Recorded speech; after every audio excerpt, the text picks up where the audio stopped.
Vamos girar o assunto aqui, gente, porque passado o descanso que tirou no sul da Bahia, o presidente eleito Luiz Inácio Lula da Silva retorna a São Paulo e dá início aos trabalhos pessoais para o processo de transição entre os governos. Pelos bastidores, cresce a cotação de Fernando Haddad para ser o próximo ministro da Fazenda. É isso mesmo, o ex-ministro e ex-presidente do Banco Central, Henrique Meirelles, descartou a possibilidade de fazer parte da equipe ministerial de Lula. O aniversário de Geraldo Alckmin, que completa hoje 70 anos de idade, foi comemorado ontem com algumas participações de nomes que podem fazer, inclusive, parte desse primeiro escalão do governo. Além de Haddad, compareceram à comemoração de Alckmin Alexandre Padilha, ex-ministro da Saúde, Edinho Silva, prefeito de Araraquara, e Rodrigo Maia, ex-presidente da Câmara Federal.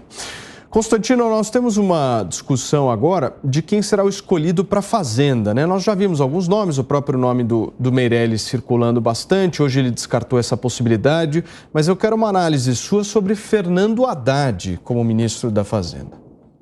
Paulo, bom, em primeiro lugar, essa notícia de que o Lula chegou em São Paulo e tudo, a gente tem a notícia, mas não viu a imagem. Eu continuo dizendo que gostaria de ver o presidente eleito pelas urnas eletrônicas aparecer nesse momento de tanta boataria. A segunda coisa é que a gente ri aqui, até ri da cara um pouco do Piperno, das besteiras que ele fala, o Serrão faz piada, mas eu quero falar que o momento é muito sério no país. A gente está vendo aí essas pessoas, são brasileiros comuns que estão nas ruas, porque não aceitam que o Brasil degringole rumo à Venezuela, à Argentina, dessa forma tão bizarra e escancarada. E aí um dos fatores é esse, né? Vamos fazer piadinha, vamos rir. Falaram de comunista, e o Haddad pode ser cotado para o Ministério da Fazenda. Quer dizer, os golpistas do mercado financeiro, os tucanos que acharam que iam levar Armínio Fraga e Meirelles, vão acordar com o Fernando Haddad e Dirceu no comando e Mercadante no comando da economia. O Haddad tem a tese dele escrita sobre a União Soviética, na qual ele elogia aquele modelo. Isso foi, se eu não me engano, no ano de 1991. Ele é tão bom em timing que foi um ano antes do debacle final do Império Soviético, que era um fiasco, né? Os pilares de areia. E ele defende até hoje esse modelo, né? Até hoje essa turma desenvolvimentista do PT defende o modelo do Estado como locomotiva do progresso, quer mais estatais, mais dinheiro na mão do governo para poder sair gastando e tudo mais, porque não é um projeto de nação, é um projeto de poder. E outra coisa que eu acho interessante é que até falar que o Lula assumiu e isso está suspeito, porque tem muito boato, virou golpismo nas narrativas pipérnicas. Quer dizer, a cabeça dos soviéticos é tão autoritária que o sujeito que tem dúvidas sobre a urna, que tem dúvidas do estado de saúde do Lula, ele é golpista. E aí, como é que a gente trata golpista? A gente trata golpista com rigor da lei. O próprio Piperno falou, né, de os moderados deveriam dar um recado para sair. Eu acho que ele não ouviu a minha primeira fala, ou se ouviu, não absorveu, ou se absorveu, não ligou. Mas alguém moderado, como o Sintra, ele tinha dúvidas sobre a urna. Ele não está mandando ninguém dar golpe, ninguém sair na rua, fechar a estrada. Ele tinha dúvidas sobre o processo eleitoral. Ele foi alvo de censura. É isso que estão fazendo com os moderados, esses soviéticos, né? Isso antes de ter o poder da presidência. Imagina se eles somarem o ativismo do Poder Judiciário, a cooptação dos fisiológicos, leia-se as prostitutas à venda no Congresso, e mais o Poder Executivo. É muito poder na mão, dá para transformar o Brasil na Argentina bem rápido, se quiser. Então, assim, não é uma piada, não é uma brincadeira, basta ver o que está acontecendo com os nossos vizinhos dominados por essa corja, por essa mentalidade. E, por fim, quero chamar a atenção aqui que se tem esquerda militante, blogueiro petista, tipo o nosso Piperno, nosso colega de bancada, tem esquerda que fala sério ainda. Porque pode detestar o Bolsonaro, pode detestar a direita, mas tem alguns valores e não aceita uma democracia de gabinete. Eu dou um exemplo, Glenn Greenwald. Lembra do The Intercept, casado com um brasileiro? O Glenn Greenwald tem tuitado a respeito da postura autoritária do Xande, que manda prender um monte de desafeto, que está querendo controlar a democracia de gabinete, sem participação do povo, sem direito de liberdade de expressão. O Glenn Greenwald está do lado certo da história. Os piperninhos da vida estão defendendo a volta do ladrão à cena do crime. Piperno, você pediu? Por favor. Olha, veja bem, é tanta demência política nessas narrativas golpistas antínicas, isso é um lixo, isso é um lixo. Isso é um esgoto. Só esgoto a céu aberto aí da falsa teoria política. Tem nada do que ele diz que se aproveita aí. Em relação ao Lula, não vai rebater por exemplo, nada. Vou perder meu tempo, Constantino. Vou perder meu tempo, Constantino. A gente entende. Vê se meu tempo é para ser... Veja, eu não tenho nada contra as empresas de saneamento, mas eu não vou meter a mão no esgoto para exatamente rebater isso aí. Imagina, rebater, por exemplo, a suposta ausência do Lula. O cara estava viajando, todo mundo sabe disso, quer dizer... E ontem, inclusive, estava lá, enfim, participou do evento do Alckmin, do aniversário do Alckmin. Olha só as bobagens. Tem foto? Pelo amor de Deus, Constantino. Agora, ele vai... Talvez eles te mandem uma foto lá do Egito, quem sabe? Lá da COP27. Aí talvez você fique contente, porque é um evento global, né? Aliás, o atual presidente, inclusive, já está com dor de cotovelo, de ciúme, né? Onde já se viu o Lula fazer parte de um evento, ser convidado para um evento, sendo que ele não é presidente do Brasil ainda e tal. Mas, enfim, falando de coisa séria, veja, vamos resgatar, então, uma tese acadêmica do Haddad em 1991, ou seja, 31 anos atrás. Mais ou menos, o Haddad de lá para cá já viveu a outra metade da vida dele. Então, já deu tempo, já houve tempo suficiente, né? Para que ele veio a público rebater tudo isso? Dizer que errou na vida toda? Eu não vi. Se você tiver isso, você me manda depois pro grupo? O Timóteo, inclusive, ele fala muito sobre Venezuela, essas coisas, mas aí também não é o caso. Veja, alguém que foi candidato ao presidente da República, fez segundo turno, obviamente tem toda a condição de fazer parte de um governo eleito. Agora, vamos voltar em relação à questão da greve, das pessoas que estão convocando esse evento. O Brasil tem, sim, enfim, liberdade de greve aí, as categorias que se sentirem atingidas e que têm alguma reivindicação a fazer, elas têm todo esse direito. E ninguém está querendo aqui subtrair direitos de ninguém. Você acha que tem que entrar em greve? Entre. Da mesma forma que muitas vezes sindicato, várias organizações de trabalhadores tentaram convocar greves, inclusive greves gerais, e não conseguiram. A gente tem uma série, né, tem centenas de eventos grevistas que acabaram fracassando. Da mesma forma como está fadado ao fracasso também essa tentativa de greve geral. Porque as bases para isso aí são muito frágeis. Agora, quem quiser também continuar e dar mais corda e tentar, de alguma forma, manter acesa aí, até para, né, fazer bonito nas redes sociais, essa falsa narrativa de fraude eleitoral, essas coisas todas que falaram nos últimos dias. Tem um relatório aí, como que é o negócio lá do inventar auditor argentino? Olha a canalice. Auditor argentino, fraude, o hacker que fraudou. Por que em vez de você desqualificar ele, você ou o TSE não rebatem os dados, a tal anomalia? Por que você não comenta sobre a censura ao Sintra? Porque não existe, porque é o seguinte, já falei, é um golpista, eu não sou de empresa de saneamento para ficar lidando com esgoto. O Sintra é o esgoto. Eu quero dizer o seguinte, a credibilidade que você tem é a mesma da fraude das rádios lá na semana passada, a farsa que o ministro Fábio Faria, o próprio ministro Fábio Faria desmontou. Não, e vocês vai interessar de outra coisa. Enfim, vocês ficam tentando uma fraude a cada 24 horas. Para com isso. Davi Agape reuniu um time de jornalistas, é um cara sério, trabalha para a Gazeta do Povo. Eles ouviram todas as rádios. Estão há mais de 2 semanas fazendo esse trabalho e comprovaram a auditoria daquela empresa. Isso, ouviram inclusive a rádio do pai do Fábio Faria relevante. Também? Ouviram a rádio do pai do Fábio Faria? Está lá o trabalho. Sobre a urna, vai vir quarta-feira o relatório das Forças Armadas. Bem na linha do que aconteceu aqui nos Estados Unidos, que denotou inúmeras fraudes e até hoje tem consequência local, nos estados que estão revendo seu processo eleitoral por conta disso. Tá? Então teve. E sobre o Sintra, você, pelo visto, não vai comentar, já entendi. Não, sobre o Sintra, sobre o Sintra eu comento com a maior tranquilidade do mundo. Sobre o Sintra, você pode, inclusive, tomar... é o que eu defendo desde o início. Se você me xingar, Constantino, eu posso tentar alguma ação contra você. Agora, isso fica entre nós dois. Ninguém mais tem o direito de tirar você do ar. Só isso. Muito bem. Serrão, você me pediu? Sim, porque essa questão das urnas é uma questão séria. Esse assunto está rodando, está mobilizando as pessoas. Então, é necessário que essa semana esse assunto venha completamente à tona, de maneira oficial, contado realmente por uma autoridade para que isso seja debatido às claras. Agora, independentemente do que vier, nós já sabemos e o povo está na rua pedindo isso, o aprimoramento do sistema eleitoral, contagem pública de voto. Se a gente tivesse tido isso aprovado lá atrás, sem sabotagem do Congresso, sem sabotagem do Supremo Tribunal Federal, sem sabotagem do Tribunal Superior Eleitoral, essa eleição, ganhasse quem ganhasse,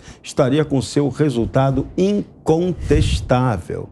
E não com essas polêmicas que estão sendo geradas pela incerteza, pela insegurança jurídica, pela ineficiência do processo. Então, isso tem que ser debatido, sim, não pode ser censurado. As pessoas estão na rua por causa disso. As pessoas estão na rua e é crescente o número de pessoas que começam a ir para a rua. E ali não tem nenhum vagabundo, não. As pessoas chegam até mais tarde para protestar, porque elas trabalham o dia inteiro, mas fazem questão de sair do seu emprego e depois ir lá nos seus locais, em sua cidade, na frente do quartel, no quartel do Exército, no quartel da PM, onde for, para deixar o seu protesto vestindo a camisa verde e amarela antes da Copa do Mundo começar. Nós estamos aqui com uma disputa que é muito mais séria que a Copa do Mundo, que é a questão da cidadania brasileira. Repito, o nome do fenômeno é Primavera Brasileira. Brazilian Spring, como está sendo conhecido aí pelo mundo afora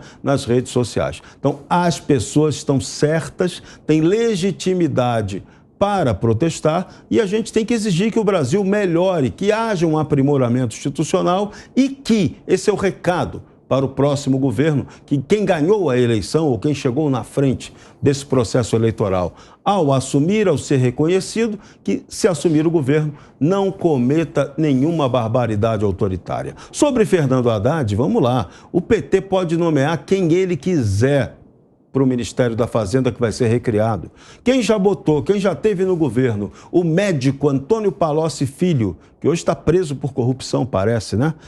Esse médico foi ministro da Fazenda e tido aí como um grande ministro da Fazenda da era PT. Quem botou ele lá pode muito bem colocar também o Fernando Haddad. Mas a sinalização disso, se o Haddad realmente pegar esse cargo poderoso ou um outro cargo muito próximo do presidente, o sinal é de que ele é o candidato que já está sendo preparado com muita antecedência para suceder Luiz Inácio Lula da Silva. Agora, resta saber se na dinâmica do poder e do governo, do próximo governo, se assumir, quando assumir, se o Geraldo Alckmin vai deixar.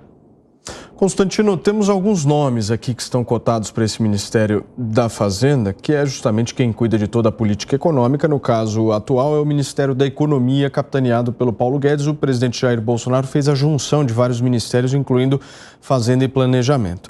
Mas estamos falando aqui de alguns nomes. Aloysio Mercadante, cotado para o Ministério da Fazenda. Alexandre Padilha, ex-ministro da Saúde, cotado para o Ministério da Fazenda.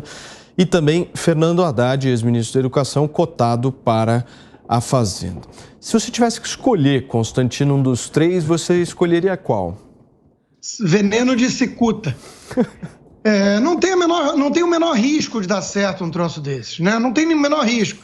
Eu vou achar, por um lado, irônico, né?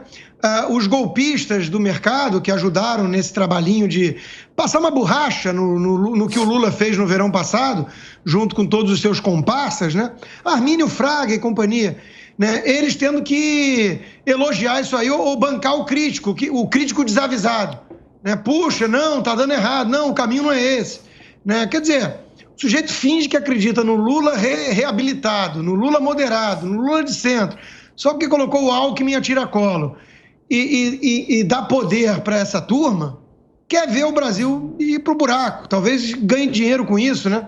Talvez falte um pingo de espírito público em alguns desses tucanos aí, né? Que acho que não sabem o que está acontecendo com a Argentina bem ao lado. Então, de novo, para mim, Paulo, isso aí a única coisa que eu lamento é não poder virar e falar assim, agora toma que o filho é teu, né? Agora vocês vão sofrer com as consequências. Porque o problema de falar isso é que é o povo brasileiro humilde, pobre, trabalhador, honesto, decente, que vai pagar o pato, como sempre. né? Como sempre. Essa turma vive numa bolha, encastelada, se a coisa apertar, eles se mandam. Então, não são eles que vão pagar o preço de ter ajudado a colocar na economia no lugar de Paulo Guedes, por quem eles nutrem nada mais, nada menos do que ressentimento, esses tucanos todos, né? O caso do Armínio, em particular, eu até sei, porque já trocou e-mail comigo, né? É ressentimento puro, puro. O Paulo Guedes nunca reconhece o que a gente fez. É uma coisa de ressentimento, né? Olha o que o Paulo Guedes fez pelo país. E aí querem trocar o Paulo Guedes pelo Haddad, pelo Mercadante. Quer dizer, isso ou é um impulso à la Jim Jones, de querer cometer um suicídio coletivo, ou é coisa de quem não liga para o país virar Argentina desde que se dê bem, né? É muito triste comentar esses nomes, Paulo. Muito bem. Nós estamos ao vivo aqui na Jovem Pan, são 5h29 nesta segunda-feira. Piperno, eu citei esses nomes aqui. Existe um outro nome que é um pouco menos cotado, mas que também está sendo discutido, que é o próprio nome de Geraldo Alckmin, vice-presidente da República, que poderia receber um convite de Lula para ingressar esse ministério. O meu ponto aqui é o seguinte: Lula está cumprindo, se realmente nomear um desses nomes, aquela promessa de campanha que inclusive nós trouxemos aqui no 3 em 1, de que o ministro da Fazenda teria um cunho muito mais político do que técnico. Ô Paulo, o Lula se elegeu há 8 dias e até hoje o Lula não anunciou nenhum ministro. Então, todo dia tem especulação de tudo, o tempo todo. E a gente até se diverte já com algumas críticas antecipadas, porque, afinal de contas, os críticos mais ardorosos, fanáticos, e alguns que beiram, inclusive, a demência, eles divertem um pouco, né? Porque eles não só apontam, cravam que vai ser o nome do João, do José, mas como, inclusive, já apontam todas as consequências advindas disso aí. Então, por enquanto, é um mero exercício de futurologia barata. Na verdade, o Lula deu, sim, sinalização durante a campanha que a hipótese de ter um político nesse ministério é muito grande e esse político, obviamente, estaria rodeado de técnicos de altíssimo nível, como, aliás, aconteceu no primeiro governo. Muitos técnicos, assim, que depois foram, inclusive, aproveitados em diversas funções em todos os outros governos, até mesmo no governo Bolsonaro, porque acho que já esqueceram, por exemplo, que o primeiro presidente do BNDES foi o Joaquim Levy. Estava lá fazendo parte do primeiro governo Lula e tal, também exercendo um cargo técnico. Depois disso, inclusive, chegou a ser até mesmo ministro da Dilma. Então, é óbvio que se for um ministro político, esse ministro político vai trabalhar com muita gente que transita bem pelo mercado. Isso é elementar. De resto, é só especulação barata por enquanto. Serrão, o que você acha? E o PT realmente tem muitos craques para colocar no time. Por exemplo, Guido Mantega, um dos melhores ministros da Fazenda, da Economia, da história do Brasil, né? O trabalho que ele fez na gestão passada com a Petrobras, empresa da qual ele foi presidente do Conselho de Administração no tempo do Petrolão, foi um trabalho, assim, excelente. Então, a volta dessa continuidade desse trabalho muito bem feito vai ser muito bem-vinda pelo mercado internacional e pela cleptocracia, parece, né? Então, a cena dos horrores vai se repetindo, é isso aí. Mas foi uma eleição, ocorreu uma eleição. Então, esse é o ponto. Os caras são escolhidos, vão vir aí com alegada legitimidade do voto popular. Só que esse voto popular agora está na berlinda, está sendo questionado. Esse é o rolo. Então, o problema maior é qual é o debate econômico para o próximo governo. O presidente Lula, durante a campanha, não apresentou um plano de governo efetivo. Se recusou a promover debates sérios sobre a questão econômica. Só vinha com a historinha, com a mentirada de que a equipe econômica de Paulo Guedes vinha fazendo um péssimo trabalho, enquanto os indicadores apontavam exatamente o contrário. Então, é hora de restabelecer a verdade. A verdade será restabelecida na marra, pelo mundo real, não tem outro jeito. É hora do PT tomar jeito e dizer a que se propõe efetivamente. É preciso levar a sério o debate econômico, porque essas manifestações de agora, e tem várias manifestações, essa manifestação subgreve, por exemplo, ela levou em conta que várias grandes empresas hoje paralisaram suas atividades. Não foi um sucesso estrondoso, mas foi uma sinalização, sobretudo no campo do agronegócio, de que a situação não é boa, tem uma oposição econômica efetiva ao próximo governo Lula. Constantino, você como um bom economista viu que hoje a bolsa caiu e o dólar disparou. Isso se deve, é claro, a uma certa insegurança do mercado por conta dessa indefinição de quem vai comandar a política econômica petista. Na sua avaliação, há espaço para um Geraldo Alckmin ser ministro? Acho que não, Paulo. Eu não acredito muito nisso, não. Veja, eu não vou atribuir oscilações do dia a dia à questão do governo. Não é assim que a gente pode avaliar, apesar de eu concordar com você. Claro que essa apreensão, uma vez que vai dar o norte, e isso faz muita diferença, essa apreensão justifica a maior volatilidade e a queda da bolsa ou a alta do dólar. Mas eu já disse antes e repito, o mercado pode se enganar com um projeto totalmente equivocado e insustentável por um bom tempo. Aconteceu isso no passado, eu vi a The Economist, tradicional revista britânica, colocar o Cristo Redentor alçando voo. A presidente era Dilma Rousseff. Eu vi CEO de banco grande, sentar comigo no almoço e falar: e o que você acha, Rodrigo? Dilma realmente é uma gestora muito eficiente, né? E eu tenho que olhar para o lado com vergonha, constrangido, achando que estava na frente de um alienígena. Mas a propaganda foi essa, né? A propaganda foi essa. A pessoa que ganha milhões por ano tem que ter um pouquinho mais de conhecimento, não pode ser tão alienada, né? Então, assim, o meu ponto é que essas oscilações vão ocorrer até ficar claro o que o PT pretende e o que ele é capaz de fazer também, porque tem essa outra questão. Tem muita gente que sabe do DNA do PT, mas acredita que a tal frente ampla foi tão ampla em termos de cúmplices que a margem de manobra para o núcleo duro do PT é menor, é mais reduzida. Isso é uma aposta arriscada, porque a gente sabe do que essa turma é capaz, mas é uma aposta, né? Falar, vão ter freios, mecanismos de freios e contrapeso, a sanha autoritária e desenvolvimentista do PT. Tudo bem. E outra coisa, o mercado pune. Se o Lula indicar o Haddad ou soltar como balão de ensaio, o dólar vai dar uma disparada, a bolsa vai cair. Aí, dependendo da reação, eles vão ter que recuar, vai ter aí um tango. Não é uma coisa tão simples, eles não podem ligar o dane-se para o mercado e fingir que o mercado não existe. Isso tem consequências que podem levar até a uma queda amanhã do Lula. E o Lula não vai dormir tranquilo, assumindo tudo, óbvio que ele assume, a premissa de que ele vai assumir, né, o governo no começo de janeiro.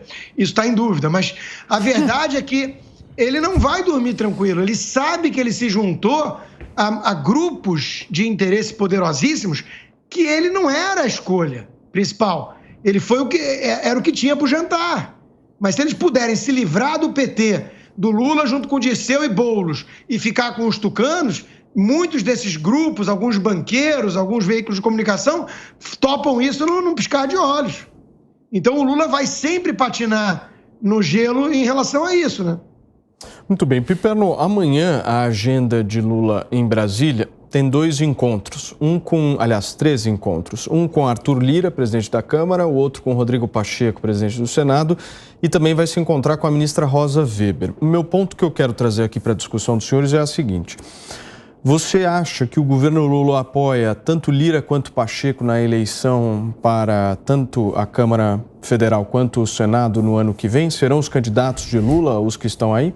Não serão 3 compromissos, serão 4. O quarto vai ser um encontro com o fotógrafo Ricardo Stuckert para fazer uma foto para mandar para o Constantino. Agora, em relação a esses 2 encontros políticos, é claro que com o Rodrigo Pacheco, enfim, a negociação me parece bem óbvia, até porque isso também envolve a adesão do PSD de Gilberto Kassab. Gilberto Kassab, aliás, tão esperto que vai fazer parte do governo Tarcísio aqui em São Paulo e provavelmente do governo Lula.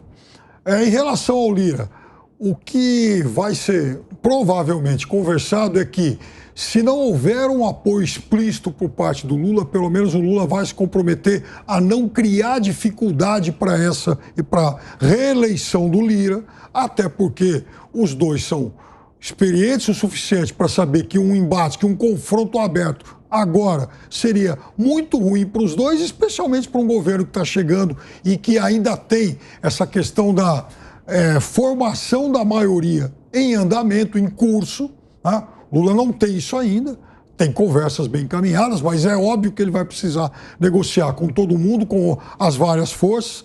A conversa, ela evolui, por exemplo, com a União Brasil, e há setores do PP, do Lira, que falam com ele, sim, né, que gostariam de alguma forma de se aproximar do governo, e isso gera, inclusive, um embate interno muito grande, até mesmo na base atual do presidente da República, porque já se fala, inclusive, de um pedaço do próprio PL que gostaria de aderir, né, gostaria de se aproximar do governo Lula.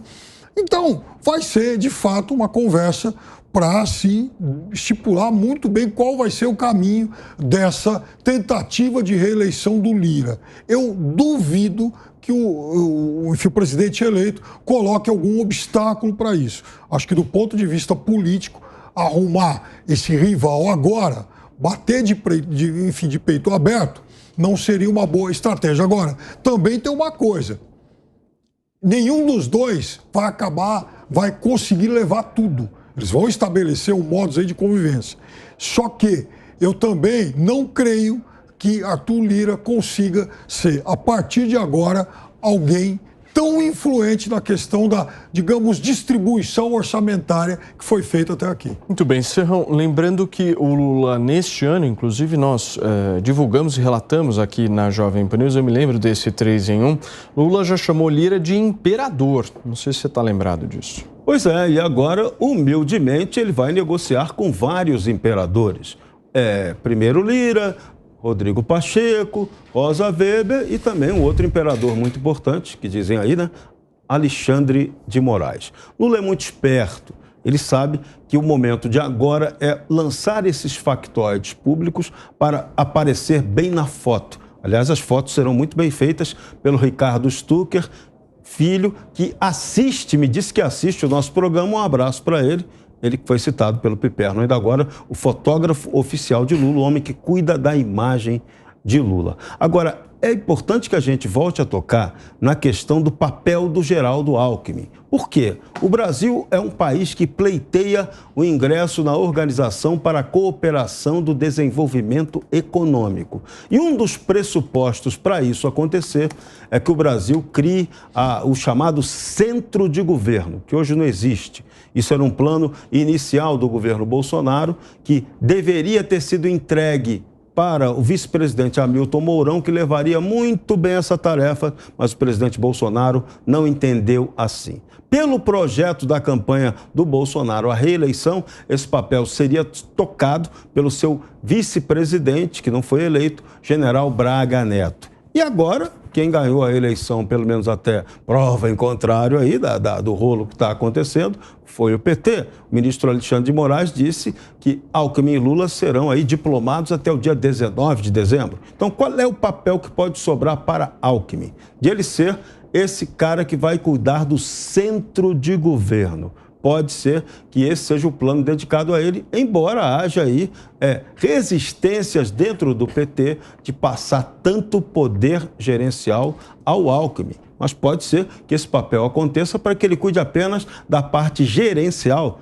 de governo, da qual ele cuida muito bem. Quando foi governador de São Paulo, vice-governador de São Paulo, ele tinha absolutamente a máquina de gestão e decisão do Estado na mão. E na presidência da República agora com Lula, é muito provável que ele repita a dose e deixe Lula tomando outras doses e outras providências. Muito bem, Constantino, são vários outros nomes que estão sendo colocados aqui em discussão, não apenas para o Ministério da Fazenda, mas para outros ministérios, como, por exemplo, o nome de Simone Tebet na área da educação, Flávio Dino, ex-governador do Maranhão, também cotado para um ministério. Temos até Chico César, Daniela Mercury, possíveis nomes aí para o Ministério da Cultura, para a alegria de Rodrigo Constantino. Para tristeza do povo brasileiro, né, Paulo? Eu estou aqui, né? Estou olhando de longe, né? Muita gente fala e joga isso na minha cara, né? Tomei a sábia decisão, né, de fazer isso quando Dilma foi reeleita. Naquele processo esquisito também, né?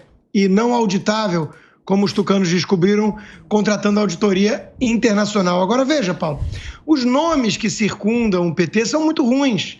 Por quê? Porque não há um projeto de nação, repito. Toda a negociata do PT é debaixo dos panos, é jogo de bastidores, é Renan Calheiros, é divisão de butim. Veja, Daniela Mercury, a última arte que a Daniela Mercury fez relevante, acho que é de 92, aquela música dela famosinha. Desde então ela só vira capa de revista por falar da sexualidade dela que ninguém perguntou. Então, de novo, são artistas decadentes de olho numa torneirazinha que vai se abrir, de olho, entendeu, em esqueminha, é tudo isso. O que circunda o PT são como moscas perto do mel, né? É um grupo de interesses diante dessa divisão do butim. Não há nomes sérios, técnicos, bons, não vai haver uma formação ministerial com base em qualificação, como aconteceu neste governo Bolsonaro. Nossa. Então, assim, é isso aí. Para agradar a turminha pipérnica, vai ter que jogar o Brasil na lama. É disso que se trata. E outra coisa, não precisa ser clarividente ou ter bola de cristal, não. Basta não ser um piperno da vida que qualquer um enxerga isso. Fala, Piperno, o que você está se remoendo aí? Remoendo não, tô achando... Isso é um momento cômico, né? A gente sempre tem alguns minutos que são realmente dedicados que acho até que a gente devia abrir o espaço Sessão Comédia, apesar de que hoje esse espaço, eu creio que dominaria praticamente o programa todo. Veja, nome O povo técnico, não tá achando graça não, Piper. Nome, não tá. Assim como o povo não achou graça de Weintraub. Quando você tem a cara de pau de falar em nome técnico, aí eu lembro de Weintraub. Aí eu lembro, por exemplo, do ministro lá do Pastor Gate. Quando a gente lembra do Pazuello, Mário Frias, essa turma toda, tudo isso é nome técnico. Nestor Araújo, por exemplo, pelo amor de Deus, quer dizer, não dá para levar a sério isso. É evidente que a Simone Tebet seria um excelente nome para uma área fundamental, uma área que, inclusive, o atual governo não levou a sério, não dedicou a importância devida, né? Até porque arrumou 5 ministros para educação, né? A gente mal se recorda o nome de todos eles, uma tragédia. Mas a Simone Tebet, sim, seria um nome responsável, né? Uma professora universitária, alguém que apresentou projetos aí para isso durante o período eleitoral e uma senadora de reputação. Agora, o fato de ser o João José, o ministro da Cultura, também a gente cai aí na vala das meras especulações. Eu acho que esse governo, o primeiro governo Lula, por exemplo, teve gente de primeiríssimo time para essa área. Se vai conseguir repetir isso, eu não sei, a gente vai ter que esperar mais uns dias para saber. Agora, por exemplo, teve Gilberto Gil, né? Coisa que eu imagino, que o nome que eu imagino tenha algum status, algum trânsito nessa área. Então, vamos aguardar um pouquinho mais, em vez de tentar fazer esse tipo de futurologia barata para tentar agradar em Piperno, me refresca a memória, Gilberto Gil é aquele que viu o filme Tropa de Elite com um DVD pirata, é esse? Ministro da Cultura? Eu confesso para você, Constantino, que a forma como ele viu o filme, não me recordo. Só que eu acho que muito mais importante do que isso é o conjunto da obra dele, coisa que talvez você desconheça, né? Serrão, não, eu conheço, outros... Expresso 2222. Muito bem. Serrão, esses outros nomes, o que você está achando? Olha, eu não conheço a obra do Mário Frias, por exemplo. Vamos lá. São nomes que o PT se apresenta aí dentro do nosso modelo brasileiro que adora produzir falsos intelectuais. Sempre foi assim na história brasileira. Piperno é um leitor assíduo como eu do Lima Barreto. O Lima Barreto já na década de 10 do século XX, denunciava esse modelo fracassado do brasileiro que gosta de se postar como intelectual, mas que de intelectual não tem coisa nenhuma. E são esses caras que acabam ganhando aí nome e prestígio para comandar ministério. Sobre a pasta da educação, é bom que a gente levante um debate muito sério. Essa é uma área que tem muito dinheiro, ao contrário do que dizem, que gasta, faz muita compra, e é uma área que precisava de uma fiscalização gigantesca em qualquer governo. E o MDB está de olho nessa boutique, está de olho nessa área, que é uma área de muita grana. Eles gostariam também de pegar a saúde, mas a saúde, né? O PT não vai entregar a saúde para o MDB. Então, vai haver aí essa divisão ministerial, a divisão da grana, criando os 30 e poucos ministérios para o país se refestelar na nova gestão. Então, enquanto a gente deveria estar discutindo redução da máquina pública, racionalidade da utilização do recurso público, vai se criar ainda mais ministério. E aí agora na transição vem a demagogia de que precisa fazer uma PEC para gerar mais recursos, 20 bilhões para cá, 200 bilhões para lá, para poder cobrir os próximos gastos, principalmente na área social. O certo seria discutir redução do tamanho desse Estado, já que nós, os contribuintes, não aguentamos pagar tanto imposto para sustentar uma máquina tão perdulária. Então, esse debate é que tinha que ter acontecido. O debate sobre a questão do imposto de renda. O presidente Bolsonaro já deveria agora, antes de sair, já baixar lá o limite, já fazer a correção da tabela do imposto de renda, que é uma vergonha. Desde 2015 que essa tabela não é reajustada e o leão morde a todos nós de maneira indevida. Então, são debates que precisam acontecer, mas que no Brasil não acontece. Você me pediu, Piperno? Não, eu pedi sim, porque eu falei sobre o encontro do Lula com o Lira amanhã, falei muito sobre aspectos políticos desse encontro, mas fugiu, e enfim, o Serrão lembrou da questão da PEC, isso sim está na pauta de amanhã. Da PEC da transição. Exatamente. É isso também que o Lula Podemos chamar de PEC kamikaze aqui no nosso programa, kamikaze. Né? Não, na verdade é o seguinte, não tem nada de kamikaze, não tem exatamente de transição. É um cumprimento de campanha. Piperno, né? Você alterou o dicionário, hein? Não, a PEC kamikaze, que eu até chamei vale tudo por dinheiro e tal, a PEC Silvio Santos, ela existiu naquele momento, né, de forma muito eleitoreira, e essa não, agora não. Agora o que se vai buscar é uma solução duradoura. O que vai se buscar é uma solução para sempre. Não é um remendo para começo de governo. Agora é a PEC pouso suave. É algo para sempre. Kamikaze. O Piperno fala essas coisas aí no Não é aquela coisa válida até dia 31 de dezembro para a gente. Dele. Não, óleo de peroba usava quem prometeu 600 e pôs orçamento 405. Isso foi uma cara de pau e uma tentativa de enganar a população mais pobre. Agora não. O que tem que se buscar é uma solução para sempre, uma solução duradoura. Fala, Constantino. De novo, a gente vai ver esse truque semântico do começo ao fim na mídia, e a única vantagem disso vai ser um exercício que muita gente já tem feito há muito tempo, né? Que é separar o joio do trigo. É identificar quem é blogueiro petista disfarçado de jornalista e quem é comentarista independente.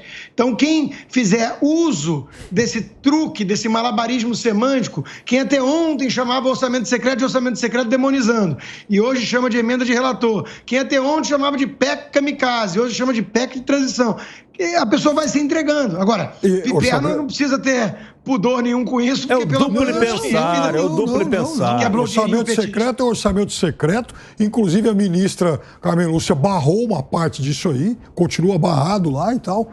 E o fato é que o Bolsa Família vai voltar a valer mais. Vai continuar, aliás, valendo os R$600. Para isso é necessária a aprovação de uma PEC. Serrão, por favor.